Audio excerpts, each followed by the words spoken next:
एक मानवीय भूल जो कई लोगों की जिंदगियां लील गई।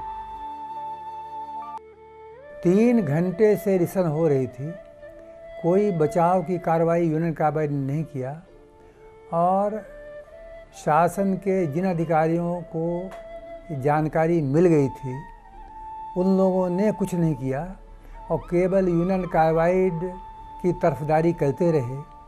ऐसे लोगों की पहचान करके उनको प्रोसिक्यूट करना और दंड देना आवश्यक था और अभी भी है।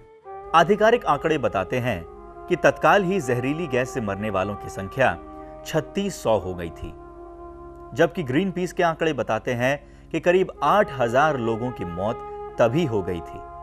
उसके बाद अब तक 25,000 से ज्यादा मौतें हो चुकी हैं।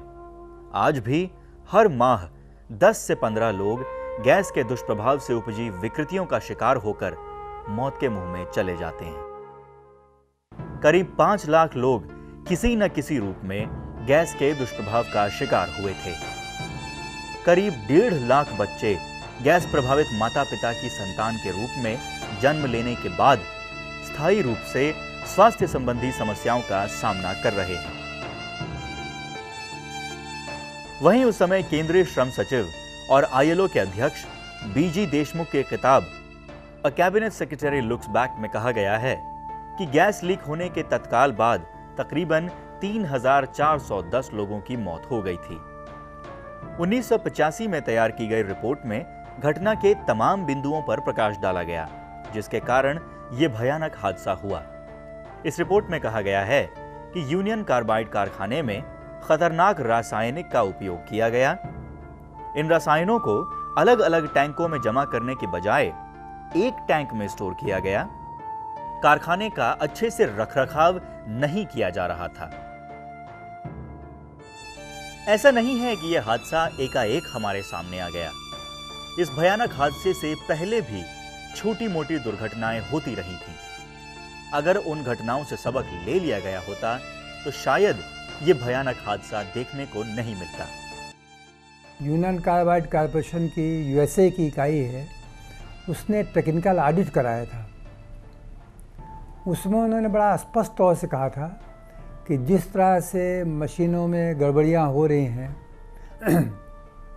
जिस तरह से सेफ्टी डिवाइसेस को मेंटेन नहीं किया जा रहा है, उनको इग्नोर किया जा रहा है, जो मैकेनिकल और ह्यूमन फेल्योर्स हो रहे हैं, उनको देखते हुए कभी भी हादसा हो सकता है। 1979 में 2 मजदूर संगठनों ने इस कारखाने का दौरा करने के बाद पर्यावरण से जुड़ी उत्पन्न होने वाली समस्या उजागर की।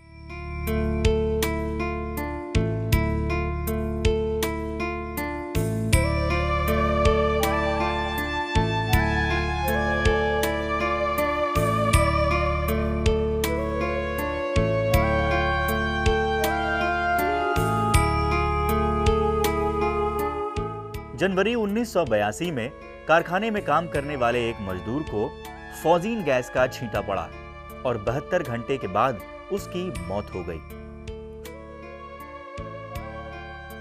फरवरी 1982 में मिथाइल आइसोसाइनाइड के लीक होने से 18 मजदूर उसकी चपेट में आ गए। अगस्त 1982 में वहां के केमिकल इंजीनियर मिथाइल आइसोसाइनाइड की चपेट में आए। उनके शरीर का 30% भाग जल गया। अक्टूबर 1982 में मिथाइल आइसोसाइनाइड गैस के लीक होने से कारखाने के सुपरवाइजर सहित 2 अन्य मजदूर गैस से प्रभावित हुए।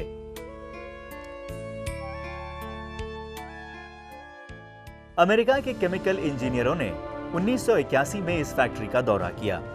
उसके बाद उस टीम ने यूनियन कार्बाइड के प्रबंधकों को चेतावनी दी थी कि किसी तरह का कोई भी हादसा हो सकता है। नवंबर 1984 में कारखाने के अधिकांश सुरक्षा संयंत्र काम नहीं कर रहे थे। अधिकांश वाल्व की हालत काफी खराब थी। कहा जाता है कि कर्मचारियों द्वारा पाइपलाइन का पानी साफ किया जा रहा था, लेकिन उनके सुपरवाइजरों ने ये निर्देश नहीं दिए थे कि वो इसकी सफाई में सिल्क बिल्ड आइसोलेशन प्लेट का इस्तेमाल जरूर करें। अनुमान है कि इसी कारण टैंक संख्या 610 में पानी की अधिक मात्रा चली गई। रात के 9 बजे पाइपों को पानी से साफ किया जा रहा था। रात 10 बजे टैंक संख्या 610 में पानी गया और रासायनिक प्रतिक्रिया शुरू हुई। रात 10:30 पर गैस का निकलना धीरे धीरे शुरू हुआ।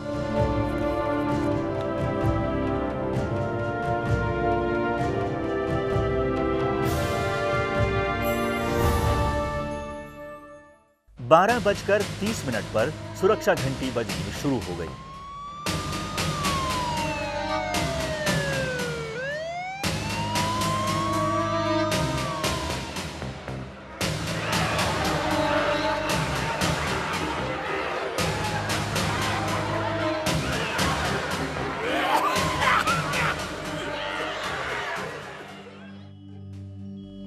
अब सवाल यह उठता है कि आखिर यूनियन कार्बाइड ने शुरू के संकेतों को नजरअंदाज क्यों किया? जब प्रबंधन द्वारा नियमों की धज्जियां उड़ाई जा रही थी तो उस पर लगाम क्यों नहीं कसी गई? ये कुछ ऐसे सवाल हैं जिन पर अगर गौर किया जाता तो शायद आज उस हादसे की 25वीं बरसी मनाने की जरूरत ही नहीं पड़ती।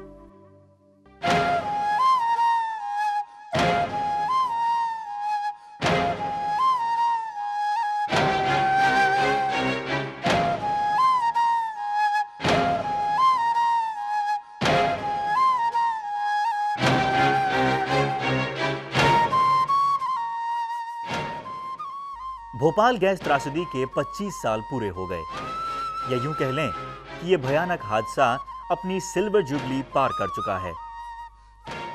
एक बार फिर इसे याद करने का समय आया है। कुछ रस्मी विरोधी प्रदर्शन हुए, कुछ घड़ियाली आंसू बहाए गए और फिर और सालों की भांति इस बार भी जिंदगी पहले से 2 कदम आगे निकल गई।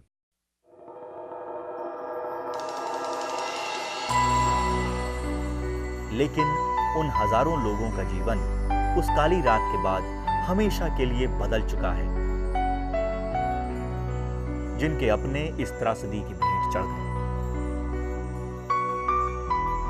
पर सिलसिला खत्म नहीं होता। आज भी लोग इस भयानक त्रासदी का दंश झेल रहे हैं। इस घटना को देखते हुए कई बच्चे जवान हो गए, कई बूढ़े चेहरे मर गए, लेकिन डर आज भी आंखों में समाया हुआ है।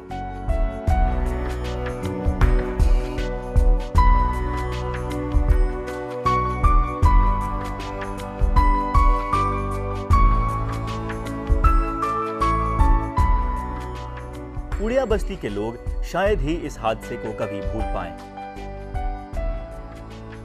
इसी गैस कांड की रात इस बस्ती में 2 बच्चों ने जन्म लिया और बस्ती वालों ने उन बच्चों के नाम जहरलाल और गैस देवी रख दिए।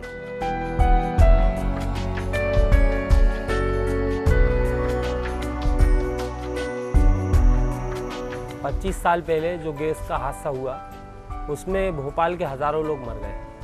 जो मर गए मेरे हिसाब से खुशनसीब थे।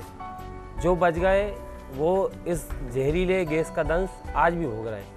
कई हजारों लोग अस्पतालों में बराबर जाते हैं, सालों से इलाज करा रहे हैं, कोई फ़ायदा नहीं हुआ।